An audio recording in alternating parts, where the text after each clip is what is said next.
Studio za mwanamuziki Barnaba zimeteketea kwa moto usiku wa kuamkia Juni 1 mwaka wa 2026 maeneo ya Mwananyamala jijini Dar es Salaam. Kupitia ukurasa wake wa Instagram, Barnaba amechapisha video zinazoonyesha tukio hilo la ajali ya moto, kisha akaweka ujumbe usemao: uchungu mkubwa sana ninaopata kutoa taarifa kwamba studio zangu za High Table Sound Entertainment Company Limited zimeungua moto usiku huu ulioanza saa 2:30. Nilitoka kwenye show yangu ya Malkia wa Nguvu Arusha, na baada ya kufika nilipita ofisini kwangu na kusalimia. Kisha nikaenda nyumbani kwa takriban dakika 15. Nikiwa huko ndipo nilipigiwa simu kuwa moto unawaka. Mungu wa mbinguni, nashukuru kwa hili. Naamini unanipitisha kwenye njia sahihi daima. Sehemu hii inategemewa na vijana wengi. Moyo wangu unaumia, nimelia sana kwa uchungu na nimepoteza nguvu kabisa.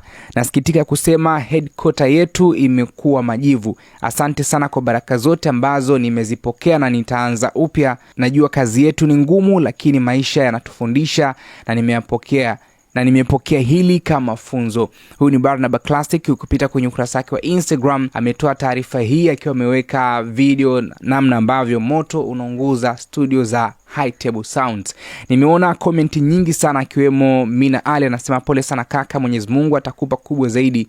Mtihani tumeumbiwa wanadamu. Stay strong, you can do it again and again because the power is within you.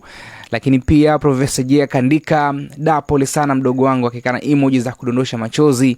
Kajala ameandika pole sana baba Steve. Lava ameandika da pole sana kaka. D Voice ameandika Mungu akupe nguvu kaka. Young Dar es Salaam ameandika pole sana kaka, Mwenyezi Mungu hakupi mitihani usioiweza, hili nalo litapita. MC Garabia ameandika pole sana Mopao, Mwenyezi Mungu akufanyie wepesi kwa mtihani huu. Rosaria ameandika pole sana, Mungu akutie nguvu kwenye hili, akupe ujasiri wa kujua mema yanakuja baada hili. Nimeona ujumbe mrefu pia wa Lili Ome ameandika pole sana mzee wangu, wewe ni shujaa, umevuka vitu mpaka kuwa hapo. Umekuwa na mchango mkubwa sana kwenye huu muziki wetu tangu kwa uandishi wako kuwashika mikono vijana wengi zaidi na kuendelea kufanya vizuri hadi leo kwenye muziki. Sio kazi ndogo. Najua umetumia muda na pesa nyingi sana kufanya matengenezo ya studio, lakini pengine Mwenyezi Mungu amekupa mtihani huu ili kukupa kikubwa zaidi.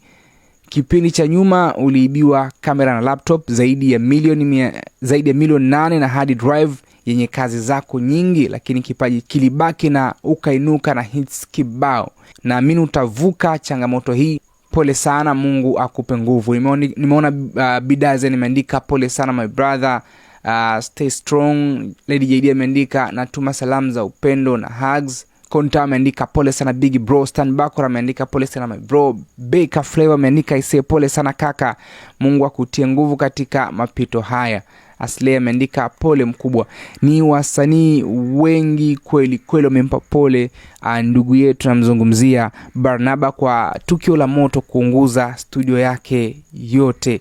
Ni jambo la kuumiza, la kusikitisha sana. Wewe maoni yako ni yapi? Aweke kwenye uwanja wa comment. Usisahau kusubscribe, bonyeza alama ya kengele uwe wa kwanza kupata taarifa zetu mbalimbali. Mimi ni Sadi TZ, hii ni Simulizi na Sauti.